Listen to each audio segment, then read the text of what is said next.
So, when I started off recording this episode, I wanted to include some B roll. For those of you who are not into cinematography or filming, B roll is basically when you have some type of exterior auxiliary scene that's going on while you're speaking, right? So, it just kind of fills in the gaps instead of just watching a talking head video. So, I want to do a little bit of B roll, and I went out to the store and I bought a puzzle. And if you watch the episode, and I think you should watch it, you should probably pause this and watch it now. But nevertheless, you can continue. In the episode, I used a puzzle.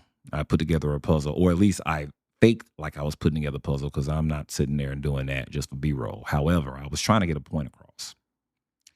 The Game of Life and How to Play It by Florence Scovel Shinn. Life is indeed a game, and here nor there is in place to teach you how to play the game. A lot of these great writers who have lived well over a century ago left us the blueprints to reality, and those that came before them left the blueprints. But back then in 1920s, when Florence initially wrote this book, this was not available information to those. It was things. It was it was knowledge that was passed down from oral history. If you knew, you knew. If you knew the right people, the right connections, then you were giving this information. The internet was not around. These books were not just readily available. You really had to seek out the information. But now we live in a different age where all of this information is at each other's fingertips. Every time you pick up your phone, there is a wealth, there is a library of information that can change your life only if you choose to focus on it. So I bought that puzzle to illustrate putting yourself together because essentially that's what we're doing in manifestation. We are figuring out ourselves.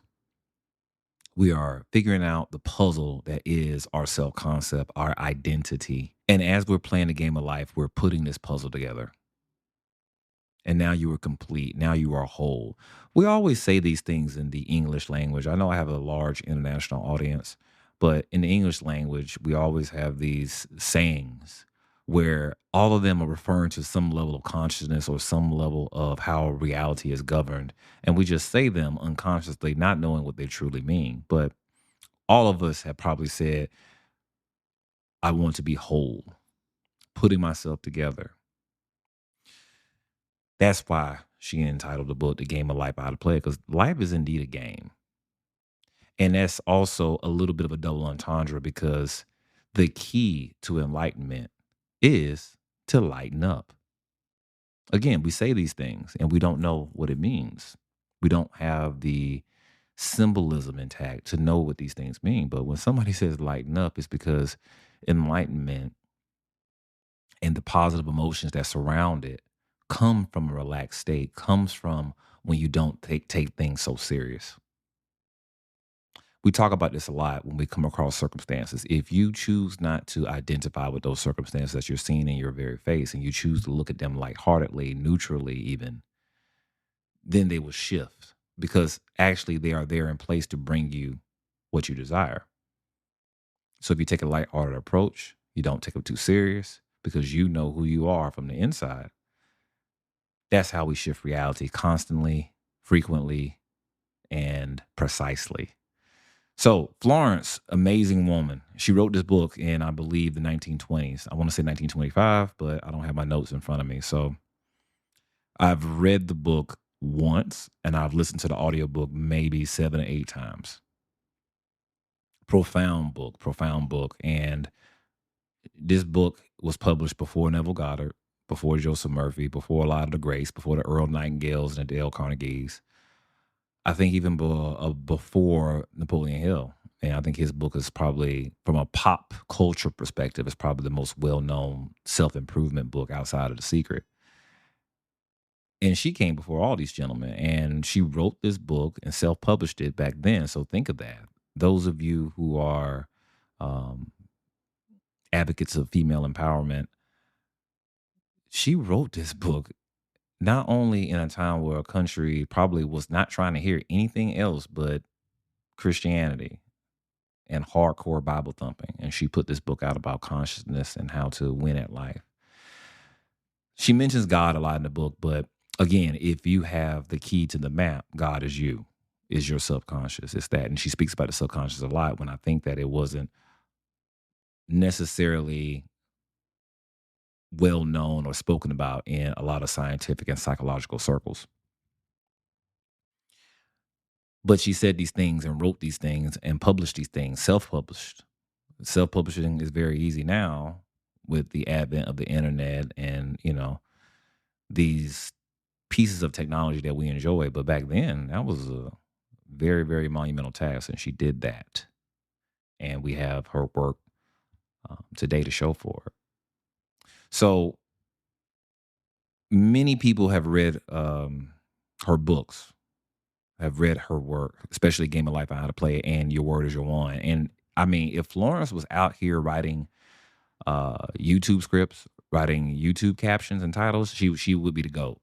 Because think about that. The word is your wand. Like that is a title that makes you want to read it, but also it's a title that it leaves enough to your imagination to, oh wow, that's a bar. That's what's up. What is that? I want to know. Like it says so much without saying so much. So in the Game of Life of How to Play It, I mean, come on. Florence is, she got bars, So most people are familiar with her work already, but what I want to do in this addendum, I want to discuss why people are not necessarily drawn to her work in a community perspective.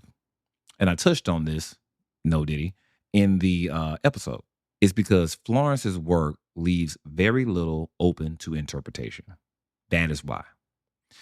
The Bible has over 400 different versions. Christianity, in and of itself, has numerous denominations, but yet Christianity is the biggest religion in the world, I believe. And so I believe so because there is so much to be mistranslated, misinterpreted, misunderstood. So therefore, there's all these different denominations and there's all these different things. And so it spreads faster and there's more people popping up with different interpretations. But when you have something that's literal, when you have something that's like not necessarily trying to be poetic, I love Neville's work, but for the average person, his work is a hard read.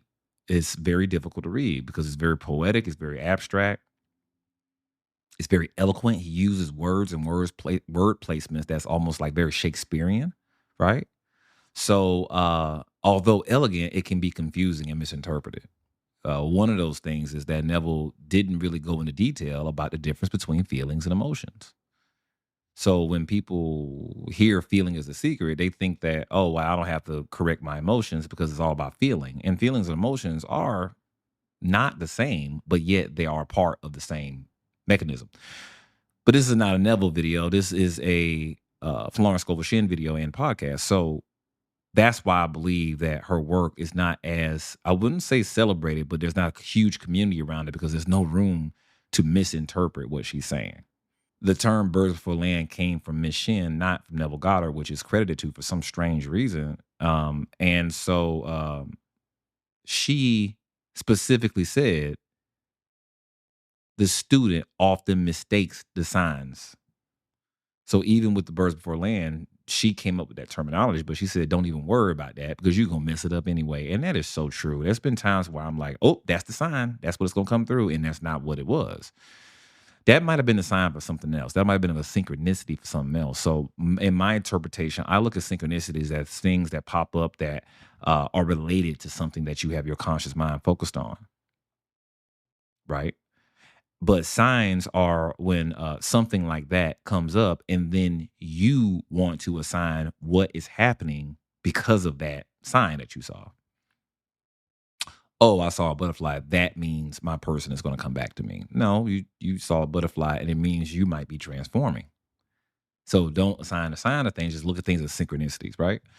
So I believe that's why her work doesn't necessarily have a huge YouTube community behind it, even though I believe her work may be more popular than Neville's. Her books have more views than, most of Neville's books on YouTube, the audiobooks, the people reading out loud. And on the Master Key Society, her book has over 10 million views compared to, I think, Neville's, which is like second or third at about 6 to 7, 8 million, I think. So she speaks a lot about affirmations, and for those that prefer affirmations, that's the one to go to. But the thing about it is that the affirmations, from a verbal perspective, are a little bit outdated, a little bit outdated. So you just have to update what she's saying, you know. But Florence, more so than the affirmations, what I took from her work is you have to be it before you expect it. She was always telling people, yeah, say these affirmations and then go do something that implies that you have it. So my biggest one that always stands out to me is that the woman that won an apartment in New York. In New York, is even hard to get an apartment now, an affordable apartment. But the woman won an apartment in New York, and she said she wanted to get these dishes. I believe, I don't know if they were blankets or they were dishes. I think they were dishes. And Florence was like, "Okay, say this. I have this apartment already." I'm paraphrasing, and go buy them damn dishes. And she was like, "But what if I don't get the apartment?" Well, go buy the dishes, and that implies that you're going to have the apartment. Now, what is left out in these stories is the state of being that person was in. She probably went and bought the dishes and then chilled out about it and just relax. You can't go buy the dishes and then be like, I shouldn't have did that. I wanted to let me call my homegirl, Vanessa. Um, Florence told me to go buy these damn dishes, and I don't know. I don't like that. Probably wasn't going on. She probably went and did it. Probably was a little uneasy about it, but she did it anyway. Put them in a box. Went on by her merry way, and then she got the apartment. And I have done that myself. One of my probably now famous stories is that the day I started here and on there, the day I sat down to record my first video when I didn't know what the hell was going on, I lost a job opportunity that I had just signed a contract extension on with a large Fortune 500 company. And I'm like, what is this? This is not, you know. So at that moment, I had to decide, who are you? Who am I? So I continued to record, and I continued to record after that. I didn't stop to figure out what was going on. I didn't stop and put my aspirations on hold to go get another job. I said, I'm going to continue this and everything's going to be okay. And that's what happened. Now, here we are a year later, almost about a week removed from about a year since that day, December 23rd, 2023. And now we, have over 30,000 subscribers. I have a beautiful school community. I had to kind of hit the reset button on a couple of things that we built in the incorrect manner. But nevertheless, we are here. And all because I continue to move in a way as if I already had it, right? And so the same with these dishes. Go get the dishes, girl. Stop playing with me. that's that's how I think Flores would be sounding in 2024. Like, girl, go get them dishes and stop playing with me before I get mad, before I get pissed off. you know? But she wouldn't did it. And, came. And so a lot of things that she said still holds weight to this day. One thing that stood out to me as well was the luck charms that people. She talked about these two men that I think they had some type of monkey charm, and she talked about how they believe the charm was good luck, and she explained to them the charm isn't good luck; it's your belief that they're good luck. That's what's bringing the good luck. So you can remove the charm and realize that it's coming through you, through your own beautiful mind, through your subconscious programming. So that is why these things hold power uh, in our cultural ways, and it has cultural significance in a lot of things that we saw our grandparents and great grandparents with their lucky watch, their lucky charms, or an evil eye over the door, or in the black community growing up, it was a lot of superstitions. Don't split the pole. If two people walking together, husband and wife, a pole comes between you. You don't go left and she goes right. You go together, and that means you stay together through different types of separations, or when you're divided in ideas or in direction, you come back together. And all of these things have some type of actual meaning, you know. And when you think about it, if you're walking down the street with your boo, why would you let something come between you, even in a metaphorical sense? So a lot of these things make sense, but they make sense and then we give them power because somebody we loved or somebody we respected or somebody we adored told us, and that made it law. So That's what I like about Florence's work. That's what I love about speaking about her work. But like I said, there's not much to speak about because the work speaks for itself. So if you haven't read the book, go read the book. Go learn how to play the game of life and make it a game. Be playful with these things. Say these things and let it go and allow it to happen. Letting go is not being indifferent. Letting go is allowing. Allow it to come to you. Open your hand so you can receive, and you shall. You know. So Florence Scovel Shinn, The Game of Life and How to Play It. It's available in ebook form. And I believe, you know what, today I'm in the giving spirit. I'm going to make the audiobook available for download in school. So if you are in school, you are because you're listening to this. Look out for that. Make sure that's there if it's not already there. But with that being said, check that out. The last thing I want to add is read multiple authors. When you go to university, you have more than one professor. I love Neville's work. Neville's work set off a lot of dominoes for me, but Neville's work is not the end all be all. It is not the only way to learn. The law is the law, but just like you were going to learn the law in your country, you go to law school and you learn from different lawyers and different professors who teach law. And then you combine all of that knowledge. So read all the greats. Read Florence Scovel Shinn. Read Neville. Read The Three Initiates. Read Joseph Murphy. Read Napoleon Hill, Wallace Waddles. All of these great people. Hermes Trismegistus, Manly P. Hall. Read it for yourself. Don't be dogmatic about consciousness because we're all connected. Just make sure that everything is speaking in the same way about the same things. And the dots will connect. Your intuition will lead you to the right things and the right people and the right times. So never box yourself in. The box isn't designed to box you in. It's designed for you to break out of it. You're neither here nor there. Thank you for your time.